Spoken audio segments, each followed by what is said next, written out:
Hello friends, அடுப்பங்கரை நம்ம வீட்டு சமையலில் இன்றைக்கி எங்கள் ஊர் ஸ்டைலில் எள்ளு பொடி எப்படி அரைக்குதுன்னு பார்க்கலாம். அதுக்கு தேவையான பொருட்கள் 50 கிராம் எள், 100 கிராம் உளுந்து, ஒரு 6 காஞ்ச மிளகாய், கொஞ்சம் உப்பு, வெள்ளைப்பூடு, ஒரு கொத்து கருவேப்பிலை. முதல்ல அடுப்பை மீடியமில் வச்சுட்டு எள்ளை வறுத்து எடுத்துக்கலாம்.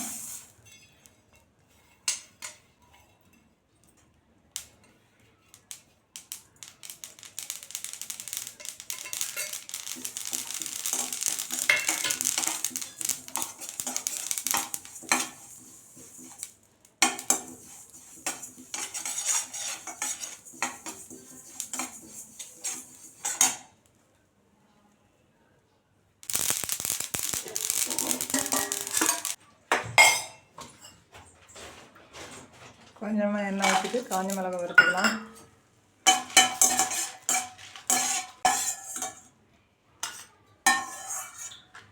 முறுக்கும் அதிலே போட்டு வறுத்துக்கலாம்.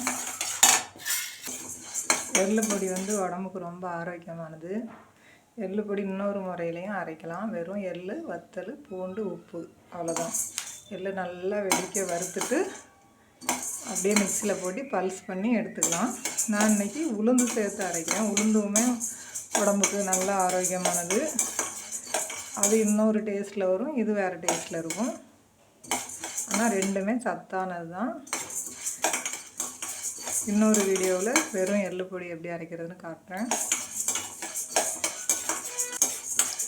அடுப்பை மீடியமில் வச்சு நல்லா உளுந்தை செவக்க வறுத்துக்கலாம். அதில் ஒரு கொத்து கருவேப்பிலை நல்லா மணத்துக்காக போட்டுக்கிறேன் நான்.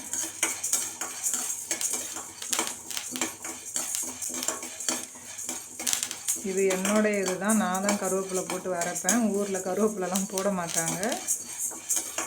உங்களுக்கு விருப்பம்னா சேர்த்துக்கோங்க. எனக்கு பிடிக்கும், அதனால் நான் சேர்த்துக்கிறேன். ஒரு சிலர் பூண்டுமே எள்ளு பொடிக்கு சேர்க்க மாட்டாங்க.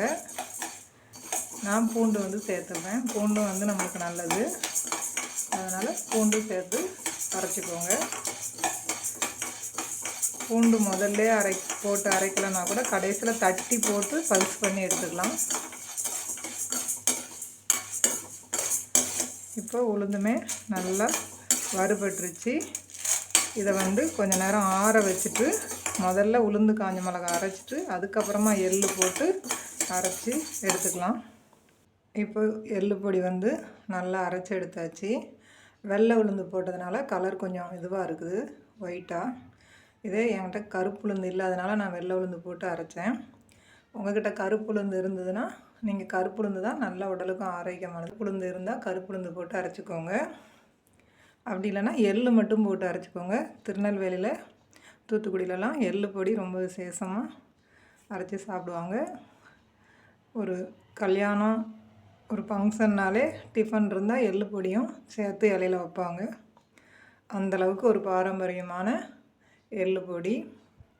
எள்ளில் இன்னும் சட்னி, துவையல் எல்லாமே அரைக்கலாம்.